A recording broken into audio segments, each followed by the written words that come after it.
Hari Om, Bhagavad Gita, Chapter 12, Bhakti Yoga, Path of Devotion, Recapitulation. This chapter is a wonderful chapter.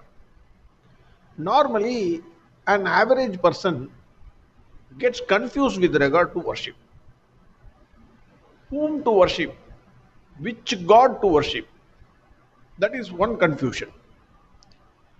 The second confusion is whether God with form should be worshipped or without form. There are many religions. They practice worshipping without form, without understanding basic facts. Third is, I love Bhagavan Krishna. Mostly, I don't have any doubts on that. People generally love Bhagavan Krishna. The bhakti is visible. But the question is whether Bhagavan Krishna loves me or not. How am I to know this? How am I to know Bhagavan Krishna loves me? Most of the life is wasted in all these questions. Each one thinks in a different way.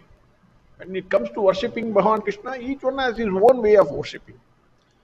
But Bhagavan Krishna is expecting something more than what we offer to him. A clear understanding is necessary to proceed in the path of perfection. Hitherto, I was thinking I can please Bhagavan Krishna immensely by offering laddus, butter, generally what we apply to our boss, sweets and savories, etc. we will give. These are external forms of worship, definitely necessary. I am not saying it is unnecessary. Even if Bhagavan Krishna is not liking it, I love it. So once after they ring the bell, I am the first person to enter the kitchen and take it. So generally, that is also important. It is not unimportant. This also shows love towards Bhagavan Krishna. But is that the one which Bhagavan Krishna looks for? That is a question to be answered. This chapter starts with a wonderful question from Arjuna. Arjuna in verse 1 is asking a question to Bhagavan Krishna. Hare Krishna, among the bhaktas, who is better? The one who worships you with form or the one who worships as formless? Who is better of the two? In whichever manner one worships, goal is the same. That is reaching Bhagavan Krishna's feet or the God of your choice. I am not a fanatic, so I would say this, or the God of your choice. Bhagavan Krishna in verses 2, 3 and 4 brings out beautifully the difference between the worship of a form and worship of formless. Bhagavan talks about worship with form in verse 2. He says, Hey Arjuna, a bhakta who worships me with two conditions. One is perfect faith, and two, with unwavering mind, is considered to be a real bhakta. This he said in verse 2. Then in verses 3 and 4, Bhagavan Krishna talks about worship of formless. Bhagavan said, how this bhakta worships the formless?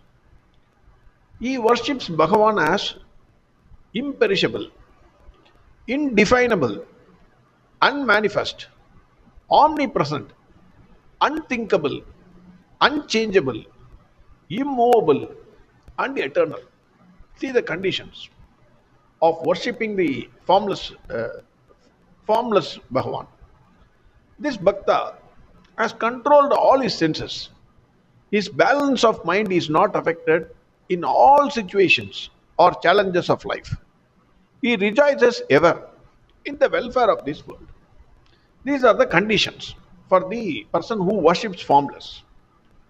So, two different clear paths to reach Bhagavan Krishna. One is worship of Bhagavan with form, and the other is worshipping the formless. How will you think about the unthinkable and worship? It's a challenge, greatest challenge. How can you concentrate on the unimaginable and worship? Again, a big challenge. For an average person like me, controlling the senses is extremely difficult. These are all basic things. Emotional persons. For all said and done, at least at the present level, rejoicing on the welfare of other people is not possible.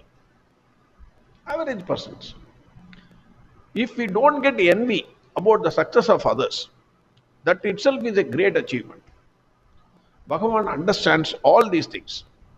Hence, Bhagavan in verse 5 expressed this opinion or indicated that those who are attached to their bodies, the practice of or the worship of formless is indeed very difficult for them.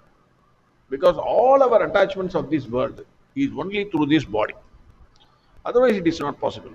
Hence, Bhagavan appreciates that and then says, if you are attached to your body, then the practice of worship of formless is very difficult.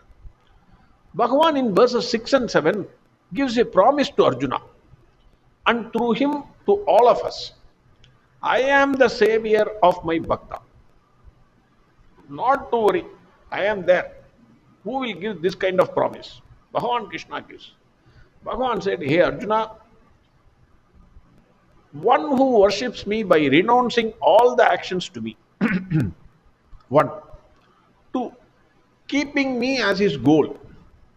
Second condition. Third, without any distraction of mind. For that bhakta, I am the savior. So three conditions. One who worships me by renouncing all the actions to me. That is the first condition. Second condition is keeping me as his goal, final goal. Third, without unwavering mind. Mind should not get distracted. For that bhakta, I am the savior. Bhagavan also says that bhakta is saved from samsara, samsara sagara, that is ocean of births and deaths. Now, worshipping Bhagavan Krishna with form, it is also not an easy task. What a beautiful creation of people. How many varieties of people we are seeing every day. People's mentality are not the same. Only one form of worship for all is a disaster for all. This is the form you should worship. If somebody says, that is a disaster. Each one has got a different mind and intellect equipment. And each one has got his own way of thinking. Hence, Bhagavan broadly classified people into different baskets depending on their mentality. Bhagavan in verse 8 gave the technique of meditation. Ye Arjuna, fix your mind and intellect on me alone. Alone, that is very important. Then you will reach me. When we put our heart and soul in anyone, we forget what is happening around us. It may even be watching an interesting TV program or reading a book. Meditation is subtle in nature. Mind is a monkey jumping from one thought to another. Focusing the mind at one point is also not very easy. Bhagavan understands this also. The difficulty of common people like us. It is not an easy job. It is easier said than done. Focusing on Bhagavan Krishna. After a few days of practice, many may get frustrated also. Hence, Bhagavan in verse 9 said, "Hey Arjuna, if you are not able to fix your mind steadily on me, continuously on me, the only way is constant practice. That is Abhyasa Yoga. We have already seen the example of car driving. Initially, one finds it difficult. After learning it, everyday breakfast is only in the car. That we have seen.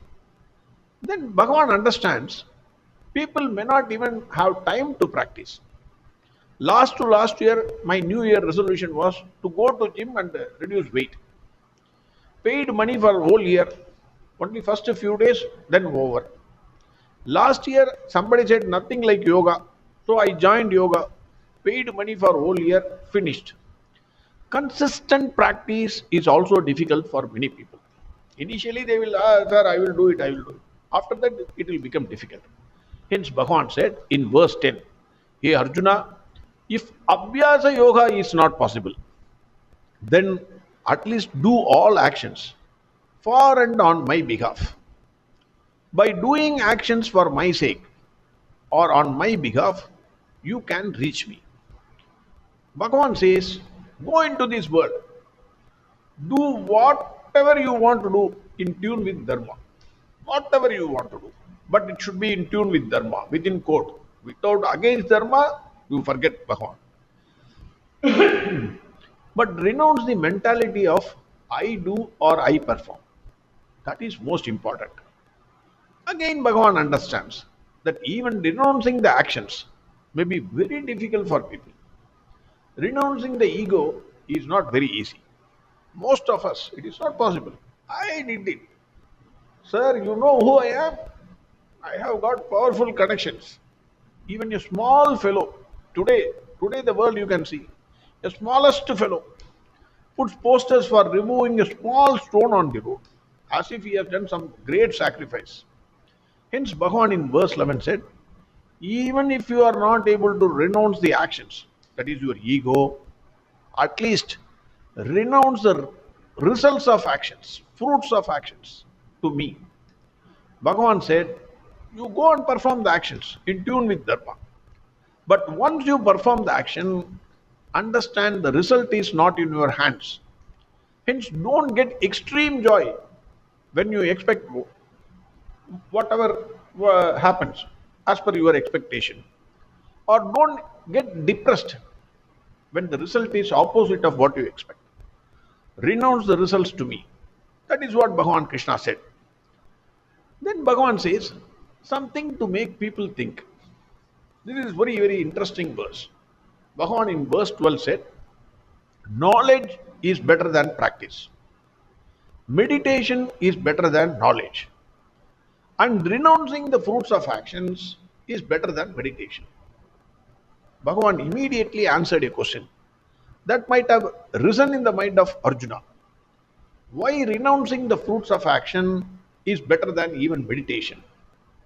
Bhagavan said, peace of mind follows immediately. That is very important. Immediately. Once a person renounces the fruits of his actions. The moment you renounce the results to Bhagavan Krishna, naturally, immediately, one gets peace of mind. When success comes, that Bhakta will say, Hare Krishna, how many are part of my success? I alone could not have done this. Without your blessing, at least I know. Others may be praising me. I know that this is not possible. He will thank Bhagavan Krishna.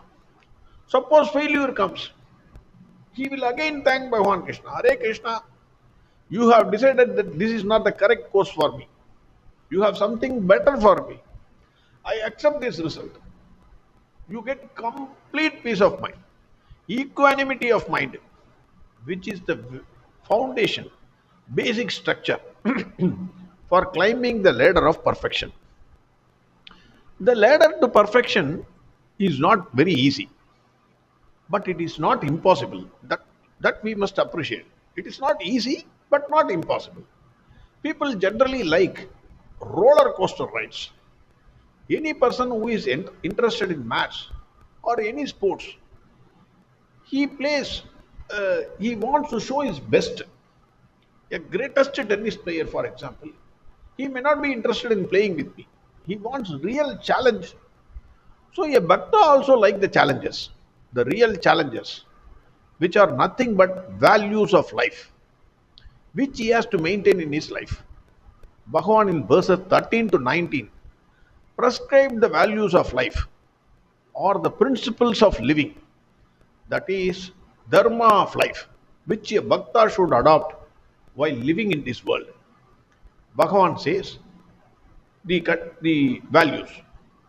The one who hates none, who is friendly and compassionate to all, who is free from attachment and ego, who forgives all, who is ever content, who is steady in meditation, who is self-controlled, who is possessed of firm conviction, whose mind and intellect is dedicated to me, from whom the world has no fear, and who has no fear of this world, who is free from joy, envy, fear, and anxiety, who has no desire from this world, pure, alert or vigilant, unconcerned, untroubled, renouncing the beginning of all the actions, sarva arambha parityagi, neither rejoices nor hates, nor mourns, nor longs for anything, renouncing auspicious and inauspicious, who is same to friend and foe, honor and dishonor, heat and cold, pleasure and pain, who is free from attachment, for whom censure and praise has no effect, who is a Mauni, greatest qualification, content with anything that he gets, homeless, but Hari is the home, study minded with firm conviction, full of devotion, is the dearest to me. I love him like anything. That is what Bhagavan says. Bhagavan in verse 20 concluded, the one who follows these values of life with faith and keeping Bhagavan Krishna as the goal, that is me as a goal, is the most beloved to me. Bhagavan Krishna declared this also. Those days, gurus or acharyas, they never opened their mouth and say, you give me this much fee, or you give me this one, I want this. They will never say. The student has to carefully watch the guru and understand what he wants, what he loves. And then, after the teaching is over, Vedas, normally Vedas were taught by those gurus and acharyas. The principles of life were taught. So after he finishes his course, then he will himself go and voluntarily bring what the guru loves and gives it to him. Guru will be happy. He will accept whatever it is. Bhagavan as a guru indirectly indicated to all the bhaktas what he loves. Let us, with the blessings of Bhagavan Krishna, try to live the values and leave the results to him. Hari Om, Sarvam Krishnarpanamastu. Narayana, Narayana, Narayana, Narayana, Narayana, Narayana, Narayana, Narayana, Narayana, Narayana, Narayana, Narayana, Narayana, Narayana, Narayana, Narayana, Narayana, Narayana.